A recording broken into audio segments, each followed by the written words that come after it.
ప్రభువైన యేసుక్రీస్తు నామంలో మీకు అందరికి నా యొక్క హృదయపూర్వక వందనాలు తెలియజేస్తూ ఉన్నా. సోదరుడు జాన్ పాల్ మాట్లాడిన వీడియోను ఒకసారి మనం చూస్తూ దానిలో ఉన్న సత్యాన్ని పరిశీలన చేద్దాం. మీకు సామెతల గ్రంథం 17వ అధ్యాయం 4వ వచనంలో వచనాన్ని జ్ఞాపకాన్ని తీసుకుని వస్తాను. చెడు నడవడి కలిగిన వాడు దోషపు మాటలు వినును, నాలుక హానికరమైన మాటలు పలుకుతుండగా అబద్ధీకుడు చెవి ఎక్కును. జ్ఞాని సొలొమోను ఏమంటాడు అంటే, చెడు నడవడి కలిగిన వాడు దోషపు మాటలు వింటాడంట,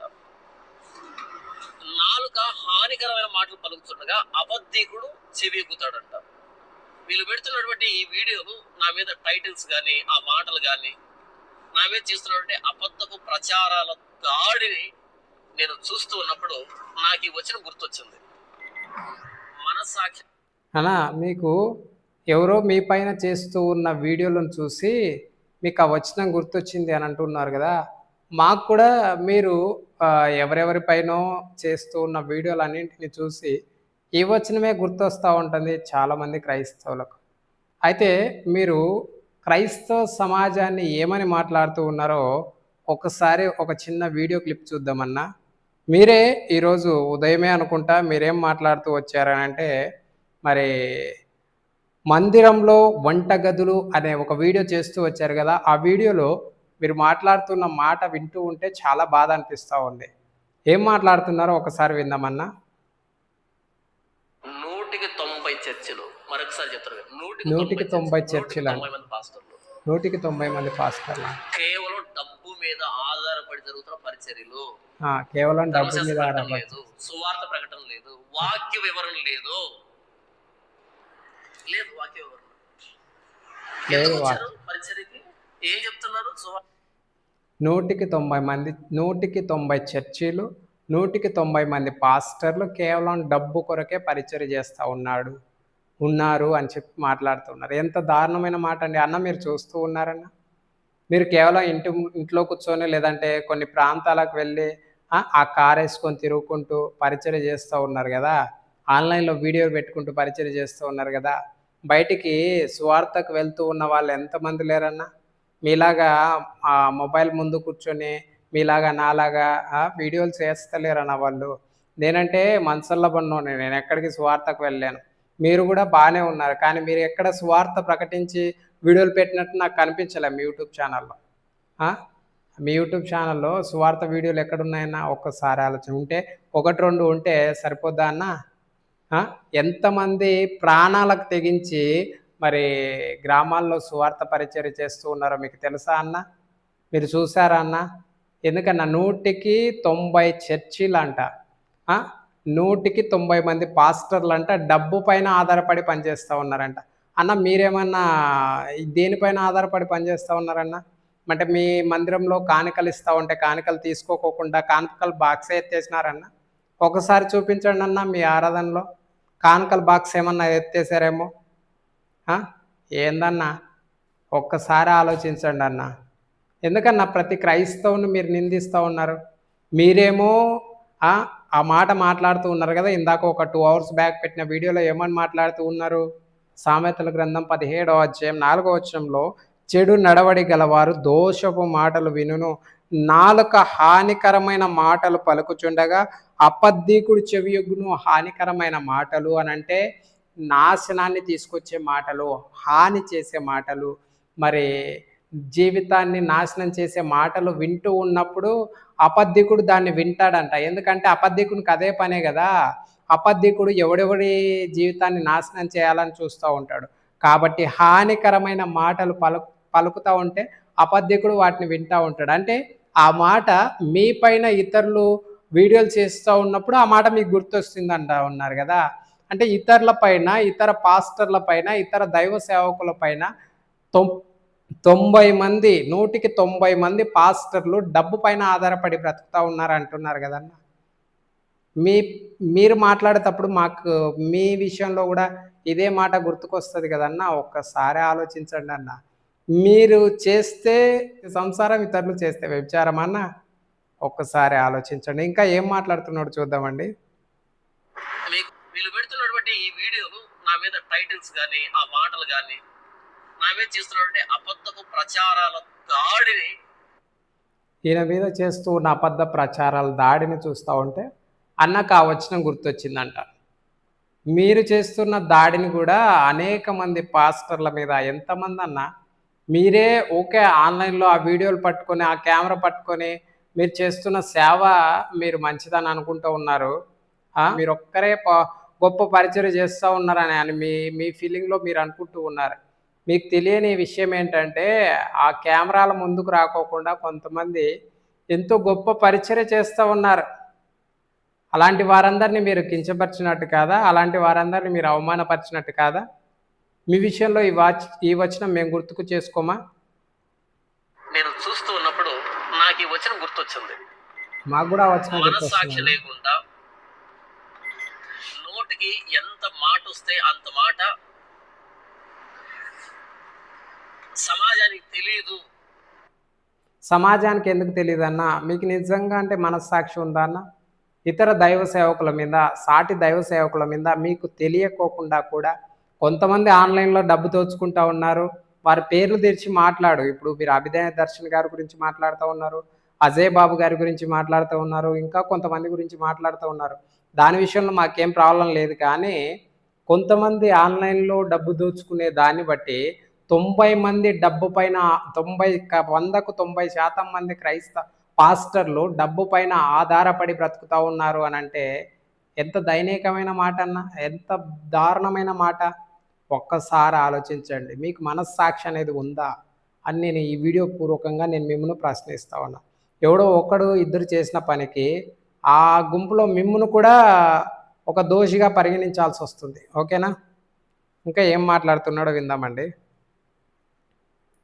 మీరు చెప్పేది నమ్ముతారు అనేటట్టుగా నా మీద ఎన్ని అబద్ధ ప్రచారాలు చేస్తారు. సమాజము మీరు చెప్పేది నమ్ముతారని నా మీద ఎన్నో అబద్ధాలు చెప్తా ఉన్నాను. సమాజము మనం చెప్పేది నమ్మరన్నా, ఎవరేం చెప్తా ఉన్నారని గ్రహించే అంత జ్ఞానం ఉంది. ఇప్పుడు అక్కడికి వెళ్ళి ఆయన జాన్ సురేష్ అన్న గారు అయితేనేమి, లేదంటే యూనుస్ పాల్ గారు అయితేనేమి మీ పైన లైవ్లు పెడతా ఉన్నారు కదా. వారి ఛానల్లోకి వెళ్ళి కొంతమంది మీ గురించి తప్పుగా అతన్ని అలాగే మాట్లాడాలి, అతని గర్వంతో మాట్లాడుతూ ఉన్నాడు, అతని గర్వం అణచాలంటే ఇలాగే చేయాలి, లేదంటే అతను ఇంకా గర్విష్ట అయిపోతాడు అని చెప్పి మాట్లాడుతూ ఉంటే వారిని బట్టి మీకు ఈ వచనం గుర్తొచ్చిందని అంటా ఉన్నారు కదన్నా. మీరు మాట్లాడేటప్పుడు కూడా వారికి అలాగే అనిపించుంటుంది. సమాజము అంత జ్ఞానహీనులు కాదు, అంత బుద్ధిహీనులు కాదు, డెవలప్ అయ్యారన్న వారు కూడా ఆలోచించు. చేస్తున్నారు. మీ ప్రవర్తన చూసినప్పుడు నాకు ఇదే అనిపించింది. మీ ప్రవర్తన కూడా చూసినప్పుడు వాళ్ళకు కూడా అదే అనిపించుంటుంది అన్న. వాడు దోషపు మాటలు వింటాడు. అసలు ఒక వ్యక్తి మీద ఇన్ని లైవ్లు పెడుతూ ఇన్ని వీడియోలు చేస్తూ నిరాధారమైనటువంటి ఆరోపణలు చేస్తుంటే, అబద్ధాలు ప్రచారం చేస్తుంటే, అబద్ధాలు ప్రచారం చేస్తే నువ్వేం ఊరుకుంటావా అన్న? అబద్ధాలు ఎవరు ప్రచారం చేయరు, ఉన్నది వాస్తవం ప్రచారం చేస్తూ ఉంటారు. దాన్ని మీరు తట్టుకోలేక ఇంకా మిమ్మల్ని నమ్మే ఫాలోవర్స్ ఉంటారు కదా, కొంతమంది గుడ్డి క్రైస్తవులు, గుడ్డి ఫాలోవర్స్, వారిని కొంత మరి వారిని మభ్యపెట్టడానికి మీ వైపు తిప్పుకోవడానికి, వారిని మీ మాటల చాకచక్యతనం చేత ఇంకా కొంత బలహీనపరచడానికి మీరు ఆ విధంగా మాట్లాడుతూ ఉన్నారు. ఇంతమంది ఎగబడి వినడం ఏంటి అసలు? అంటే ఈయన పైన లైవ్లు చేస్తే వినకూడదంట, ఈయన వేరే వాళ్ళ పైన లైవ్లు చేస్తే, ఈయన వేరే వాళ్ళ పైన లైవ్లు 24 గంటలు పెడితే అవి వినొచ్చంట, ఈయన పైన వేరే వాళ్ళ లైవ్లు పెడితే అవి వినకూడదంట. ఏందన్నా ఇది? ఈ గట్టు నుంచి ఆ గట్టుకి ఎంత దూరం, ఆ గట్టు నుంచి ఈ గట్టుకి అంతే దూరం ఉంటుంది కదా. ఏందన్నా? గాడ్ బ్లెస్ యూ అనడం ఏంటి? మీరు మంచి పని చేస్తున్నారు అనడం ఏంటి? ఈ వ్యక్తికి ఇలాగే సమాధానం చెప్పాలనడం ఏంటి? ఇంకా చెప్పండి ఈ వ్యక్తి గురించి, అలా అంటే కదా ఇలా అంటే కదా అని కామెంట్లు చేయడం ఏంటి? మీ ప్రవర్తన చూస్తూ ఉంటే చెడు నడవడగలిగిన వాడు దోషపు మాటలు వింటాడు. అంటే ఈయన గురించి అట్లా మీరు మంచి పని చేస్తూ ఉన్నారు అని కామెంట్ పెట్టే వాళ్ళంతా, ఈయన గురించి కామెంట్ పెట్టే వాళ్ళంతా చెడు నడవడి నడిచే వాళ్ళంట, దోషపు మాటలు వినేవాళ్ళంట, అపద్దీకులంట. అబ్బాబ్బాబ్బా, ఏమన్నా అంటే నువ్వు వేరే వాళ్ళ గురించి మాట్లాడేటప్పుడు వినేవాళ్ళు చెడవని నడవడి కలిగిన వారు గాదు. వాళ్ళు అపద్దీకులు గాదు. వాళ్ళు దోషపు మాటలు వినేవాళ్ళు గాదు. అబ్బా! అన్న హ్యాట్స్ ఆఫ్ అన్న. నాలుక హానికరమైన మాటలు పలుకుతుండగా అబద్ధికుడు చెవిక్కుతాడు. అంతే. ఎంత ఈయన అబద్ధంలో గురించి బ్రతుకుతున్నారు, మాట్లాడినప్పుడు వినేవాళ్ళంతా అపద్దీకులంట. మిమ్మల్ని ఎంత అబద్ధంలో పెంచుతున్నారు మీరు. అదే వాళ్ళు అపద్దీకులో పెంచట్లేదన్న. సమాజము ఏది సత్యమో, ఏది అసత్యమో గ్రహించే మనస్సుంది కాబట్టే వాళ్ళు అలాగా కామెంట్ చేయగలుగుతూ ఉన్నారన్న. ఏందన్న? శ్రమలందు కృంగితే నువ్వు చేతగాని వాడు అవుతావు అని 24 కీర్తన 10వ వచనంలో ఉన్నటువంటి మాట ఏదైతే ఉందో, ఈ మాట ఒకసారి వినండి. హానికరమైన మాటలు పలుకుతుండగా అబద్ధికుడు ఈ మాట ఒకసారి వినండి. ఎంత అబద్ధంలో బ్రతుకుతున్నారు, మిమ్మల్ని ఎంత అబద్ధంలో పెంచుతున్నారు మీరు. ఓకే. నువ్వు శ్రమదిన ముందు కృంగితే నువ్వు చేతగాని వాడు అవుతావు అని 24 కీర్తన 10వ వచనంలో ఉన్నటువంటి మాట ఏదైతే ఉందో, ఏం మాట్లాడుతూ ఉన్నాడు? శ్రమదినాన నీవు కృంగితే చేతకాని వాడవవుతావని 24వ కీర్తన 10వ వచనంలో ఉందంట. ఒకసారి చదువుదామండి. 24వ కీర్తన 10వ వచనాన్ని చదువుదాము. నేను డిస్ప్లేలో కూడా ఇస్తాను, మీరు చూడండి. 24వ కీర్తన 10వ వచనంలో, మహిమగల ఈ రాజు ఎవడు? సైన్యములకు అధిపతియగు యెహోవాయే, ఆయనే ఈ మహిమగల రాజు. అంటే వాక్యము మీకు ఎక్కడుందో తెలియకపోయినప్పటికీ ఓకే, ఆ కీర్తనలో ఉంది, ఆ సామెతల్లో ఉంది, ఆ ఏషియాలో ఉంది, ఆ ఇర్మియాలో ఉంది అని చెప్పేస్తే అయిపోద్దా అన్న? 24వ కీర్తన 10వ వచనం అని చెప్తా ఉన్నారు కదా. 24వ కీర్తన 10వ వచనంలో ఏమనుంది? మహిమగల ఈ రాజు ఎవడు? సైన్యములకు అధిపతియగు యెహోవాయే, ఆయనే ఈ మహిమగల రాజు అని ఉంది. మీరు చెప్పిన మాట లేదే. శ్రమ దినాన నీవు కృంగిన ఎడల చేతకాని వడవగుదు అన్న మాట ఇక్కడ లేదు కదన్న. ఏమన్నా జనాలను మరీ ఇంత గుడ్డుగొర్రెల్లాగా చేస్తా ఉన్నావు.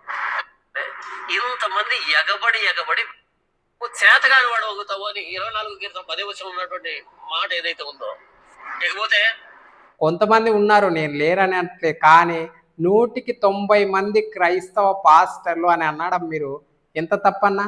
ఒక్కసారి ఆలోచించండి. ఎంతోమంది అన్న ఆన్లైన్లోకి రాకోకుండా ఎంతోమంది దేవునికి యథార్థ సేవన చేస్తూ ఉన్నారు. నేను నా కళ్ళతో చూశాను, నేను బాగున్నప్పుడు చూశాను, ఇప్పుడు కూడా చూస్తూ ఉన్నానన్న. వారు చెప్పే దేవుని వాక్యం ఎంతో శ్రేష్టమైంది. అంత విలువగల వాక్యాన్ని ఎవరు చూడరు. కానీ కొన్ని కాకెమ్మ కథలు చెప్తే అవి వింటారు. మీరు కూడా ఏమన్నారంటే, ఆ కాకెమ్మ కథలు చెప్పేవారు ఉన్నారు, కొన్ని కాకెమ్మ కథలు చెప్పి కాలం గడుపుకుంటూ ఉన్నారు అని అన్నారు కదన్నా. మీరు ఆ మాట అన్నారు కదా. మీరు ఈ యొక్క మరి వీడియోలో ఏం చెప్తూ వచ్చారన్నా? మందిరంలో వంట గదులు అనే వీడియోలో మీరు మాట్లాడిన మాటలు చూద్దామన్నా.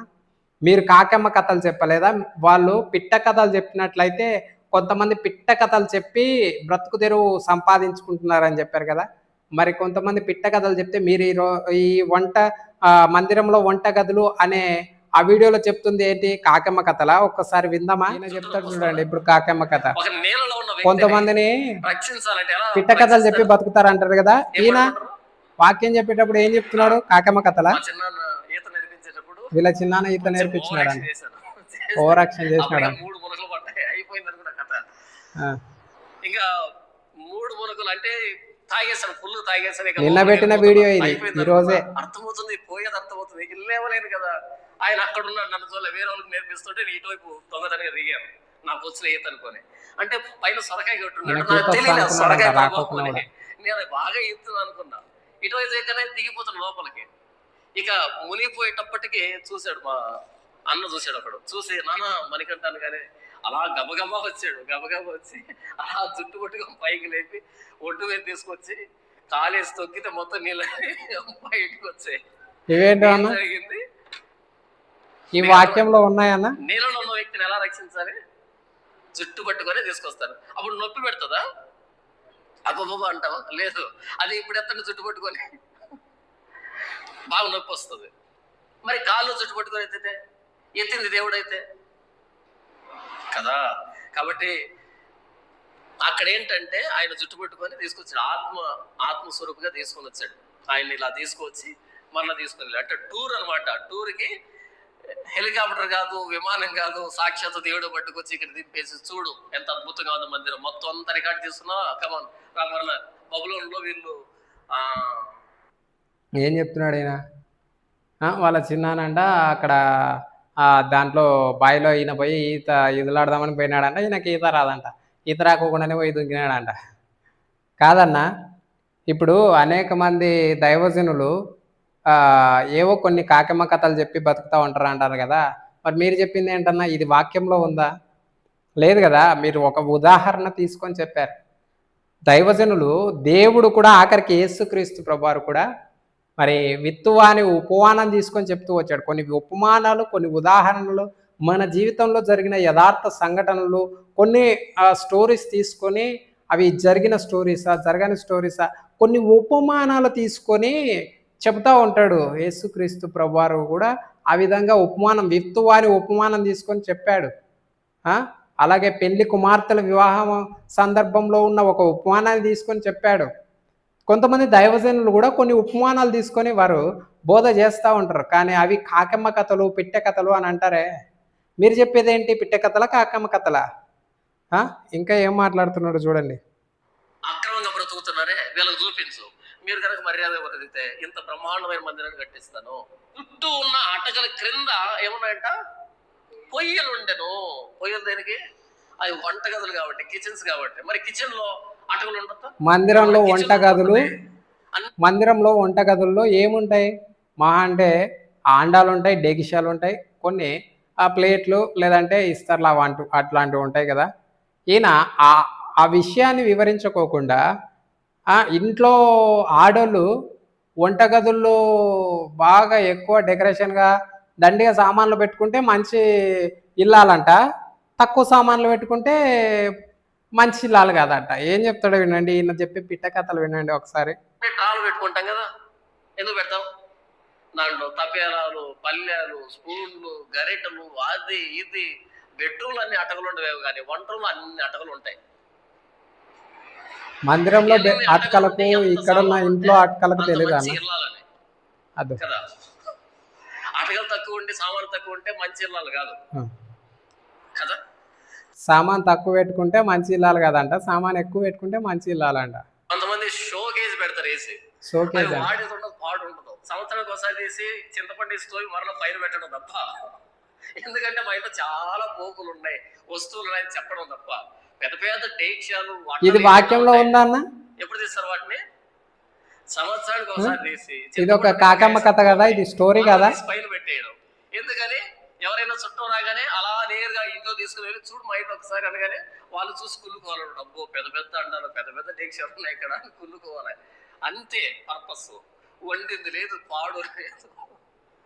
అలా ఆ ఆవరణ, ఆ కిచెన్ చూడనా. నేను ఈరోజు అసలు ఈయన వాక్యం ఏం చెప్తాడో విందాం. నిజంగా వాక్యాన్ని ఉన్నది ఉన్నట్టుగా చెప్తాడా అని అంటున్నారు కదా, ఏం చెప్తాడా విందామని నేను నీ ఛానల్ కూడా చూడలే, వీడియో డౌన్లోడ్ చేసుకున్నాను. నా దాంట్లోకి డౌన్లోడ్ చేసుకొని క్రోమ్లోనే చూసా, క్రోమ్లో డౌన్లోడ్ చేసుకొని కైన్ మాస్టర్లోనే చూసుకుంటూ ఏం చెప్తాడో, ఒకవేళ ఏమన్నా మనకు దొరుకుతాయా అని చెప్పి చూశాను.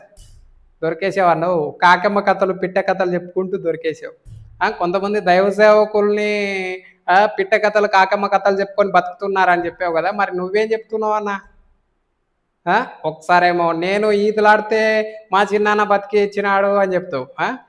ఒకసారేమో ఇంట్లో వంట రూమ్లో ఎక్కువ సామాన్లు పెట్టుకుంటే మంచి ఇల్లాలు అంటావు, తక్కువ సామాన్లు పెట్టుకుంటే మంచి ఇల్లాలు కాదంటావు. ఇక వాళ్ళు షోకేజీలు పెట్టుకుంటున్నారు, వాళ్ళు చూపించుకోవడానికి ఇవన్నీ ఏమో అవసరం అన్న? అక్కడున్న వంటగదిలో వాళ్ళు ఏమన్నా చూపించుకోవడానికి పెడతారా? దేవుని మందిరంలో చూపించుకోవడానికి పెడతారా? పెట్టారు కదా. అక్కడున్న వాక్యం యొక్క అర్థం ఏంటి అది చెప్పుకోకుండా సాగదీయడం ఎందుకన్నా? మళ్ళీ గంటలు గంటలు వీడియోలు పెడతారు. 5 నిమిషాల్లో చెప్తే అయిపోద్ది కదా. మందిరంలో ఒక 3 ఆవరణాలు ఉంటాయి. లోపలి ఆవరణం, బయటి ఆవరణం, పరిశుద్ధ స్థలం, అతి పరిశుద్ధ స్థలం అనేటివి ఉంటాయి. యాజకులు ఉండే స్థలాలు ఉంటాయి. ఆ యాజకుల బయట మరి ఆవరణంలో ఇలాగ వంటగదులు ఉన్నాయని చెప్తే అయిపోద్ది కదన్నా. దానికి ఎన్ని స్టోరీలు అల్లాలి నాన్న? అల్లితే మంచిదే, అది చెప్పడం వల్ల కొంచెం మనుషులకు అర్థమవుతుంది. అలాగే అర్థం కావాలని అనేక మంది దైవజనులు అలాగ అర్థం చేపించడానికే కొన్ని ఉపమానాలు తీసుకొస్తూ ఉంటారు, కొన్ని యథార్థ సంఘటనలు తీసుకొస్తూ ఉంటారు. యేసుక్రీస్తు ప్రభువారు కూడా కొన్ని యథార్థ సంఘటనలు, కొన్ని ఉపమానాలు తీసుకొచ్చి చెప్పాడన్నా. ఏమన్నా జానపదన్నా? రూమ్స్ లో ఆ వంటగదిలో చాలా అట్టకలు ఉన్నాయి. ఎందుకు అట్టకలు ఉంటాయి? వంటగది కాబట్టి, చాలా పాత్రలు ఉండాలి, చాలా ఉండాలి కాబట్టి అట్టకలు ఉన్నాయంట. ఇది తినాలి ఫుల్గా మాంసం. సాయంకాలం దాకా ఆకలి కాదు, అవుతుందా? మత్తుగా ఉంటది. కప్పం తిన్న పాము ఉంటుంది చూసావా, మత్తుగా ఉంటుంది చూసావా, అలా ఉంటది ప్రాణం. మళ్ళీ సాయంకాలం ఇది కూడా పిట్టకథనే కదా.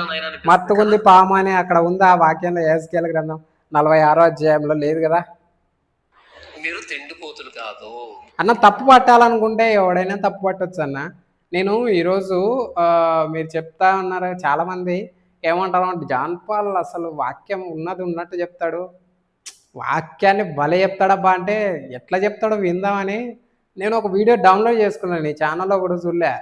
వీడియో డౌన్లోడ్ చేసుకొని ఓపెన్ చేసి చూసిన. అది కూడా కైన్ మాస్టర్లో ఓపెన్ చేసిన. అబ్బాబాబాబా అన్న, దాదాపు దాంట్లో ఒక 3/4 గంట దాదాపు పిట్టకథలే ఉన్నాయి, ఈ ఉదాహరణలే ఉన్నాయి. అది అట్లా చెప్పడం మంచిదే, కానీ నువ్వు వేరే వాళ్ళని అవమానిస్తున్నావే అనేది నా ఆలోచన. అట్లా చెప్పడం వల్ల మనుషులకు, హృదయాలకు, ఆలోచనకు ఆ వాక్యము సరిగా అర్థమవుతుంది. అందుకే కదా సరిగా అర్థం చేపించాలని అనేక మంది దైవజనులు, నేను చూసిన ఎంతోమంది దైవజనులు ఎంతో మంచి దేవుని వాక్యాన్ని అందించారన్నా. నువ్వు అనకంటున్నావు నేనొక్కనే ప్రపంచానికి అంట. బబ్బా ఎంత గొప్ప మాట మాట్లాడతాను. ప్రపంచం నా దగ్గర నుంచి వాక్యం నేర్చుకుంటుంది అన్నాను. ఏమన్నా జాన్ పాల్ అన్న, ఎన్ని భాషలు వస్తాయన్నా నీకు? ఎన్ని భాషల్లో వాక్యం చెప్పావన్నా? ఇంగ్లీష్, హిందీ, కన్నడ, తెలుగు, తమిళ్. ఏమన్నా ఒక్క తెలుగులో వాక్యం చెప్పి ప్రపంచం మొత్తం వాక్యం నేర్చుకుంటుంది అని అంటే, ఈ ఆటికన్నా అన్యాయం, పూరా అన్యాయం నేర్చుకున్నావు అన్నాను ఈరోజు. ఇంకా ఇంకా విందాం. సామెతల్లో సొలొమోను అంటాడు, నీవు తిండిపోతూ అయిన ఎడలా ఏం చేస్తావు?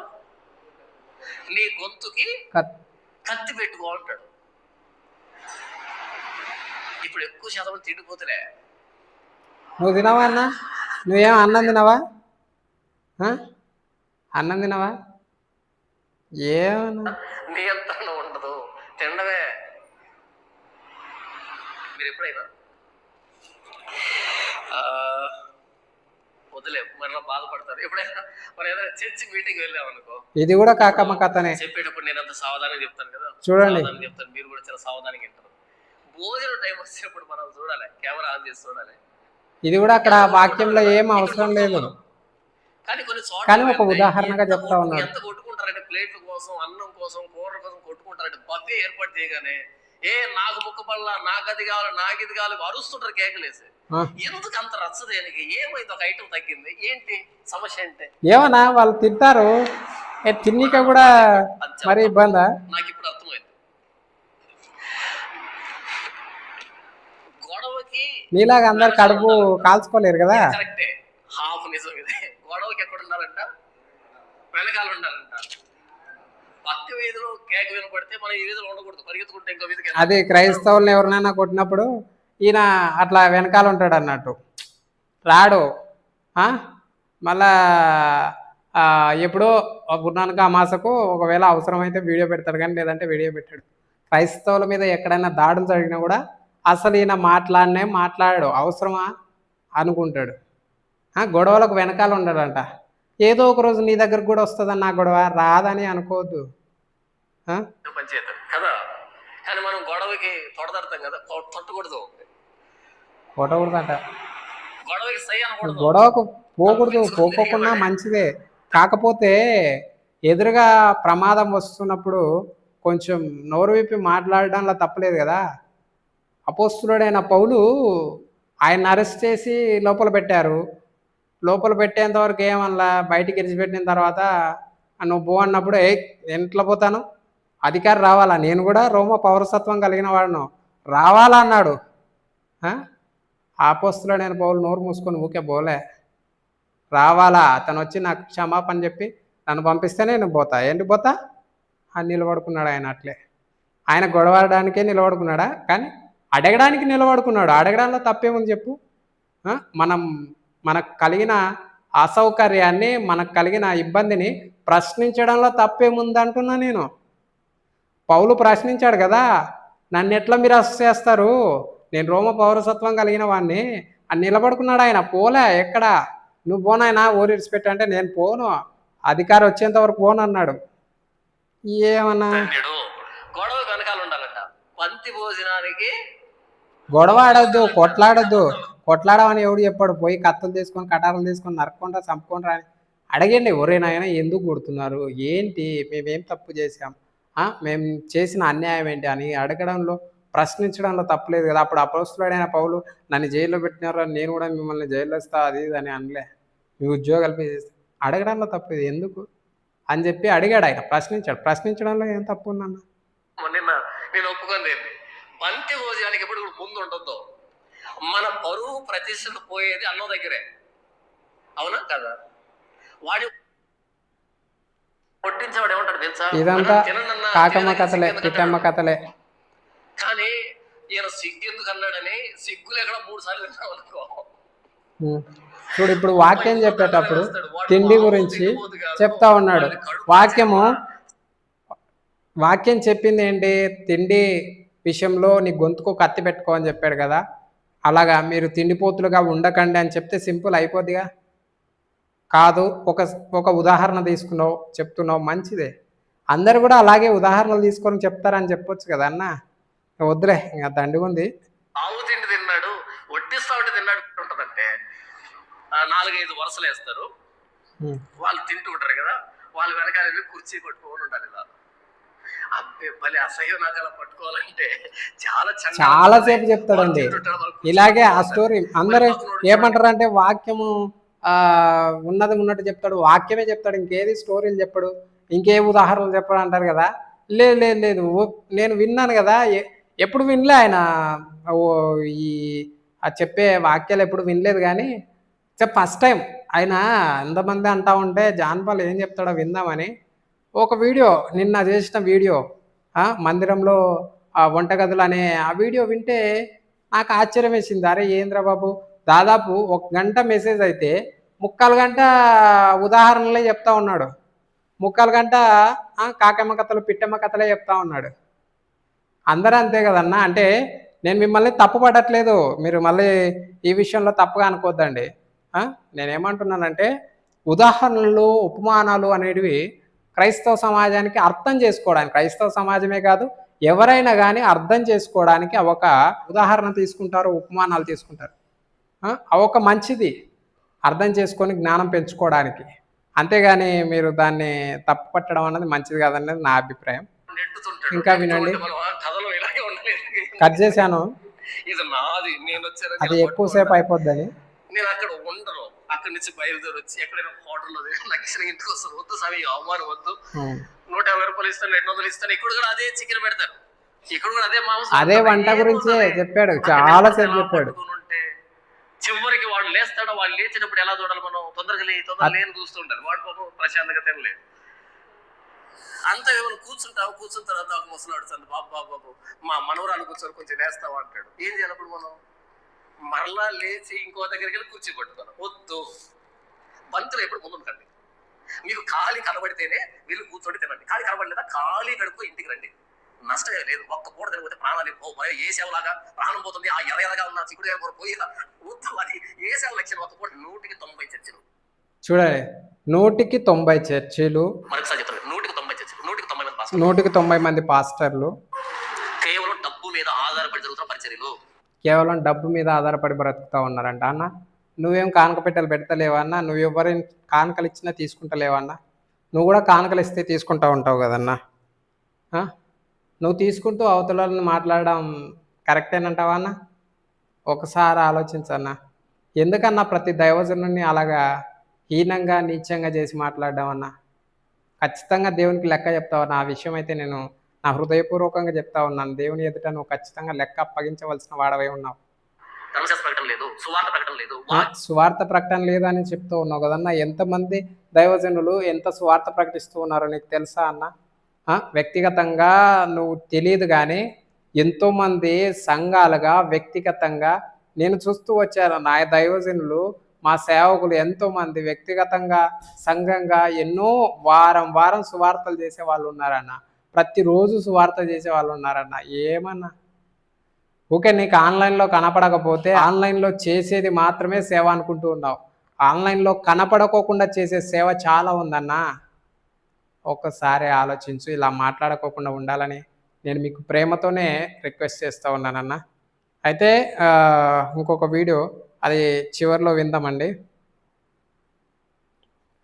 మీకు ఏమై ఉంటది అలాంటి వ్యక్తులు తీసుకొచ్చిన దాన్ని బట్టి నేను మిమ్మల్ని క్షమిస్తాను మనస్ఫూర్తిగా. ఏదో మాట వరుస చెప్పట్లే, అంతరంగం నుండి చెప్తున్నాను. ఎందుకంటే 10వ వచనంలో ఉన్నటువంటి మాట ఏదైతే ఉందో, ఇకపోతే ఈయన ఏమంటాడంటే, నా నిమిత్తం మీరు చెడ్డవారని మీ పేరు చెడ్డదని కొట్టివేస్తున్నప్పుడు, మీ మీద అబద్ధముగా చెడ్డ మాటలా పలుకుతూ ఉన్నప్పుడు మీరు ధన్యులు, మీరు సంతోషించి ఆనందించండి. మీకు పూర్వమందున్న ప్రవక్తలకు వారు ఇలాగే చేశారని యేసు మాటని నా విషయంలో మీరు నెరవేర్పులో తీసుకొచ్చిన దాన్ని బట్టి నేను మిమ్మల్ని క్షమిస్తాను మనస్ఫూర్తిగా. ఏదో మాట వరుస చెప్పట్లే, అంతరంగం నుండి చెప్తున్నాను. ఎందుకంటే నా పక్షాన మనస్ఫూర్తిగా క్షమిస్తున్నాను అన్నాడు కదా. నా పైన నన్ను దూషించే ప్రతి ఒక్కరిని నేను మనస్ఫూర్తిగా క్షమిస్తున్నాను అన్నాడు కదా.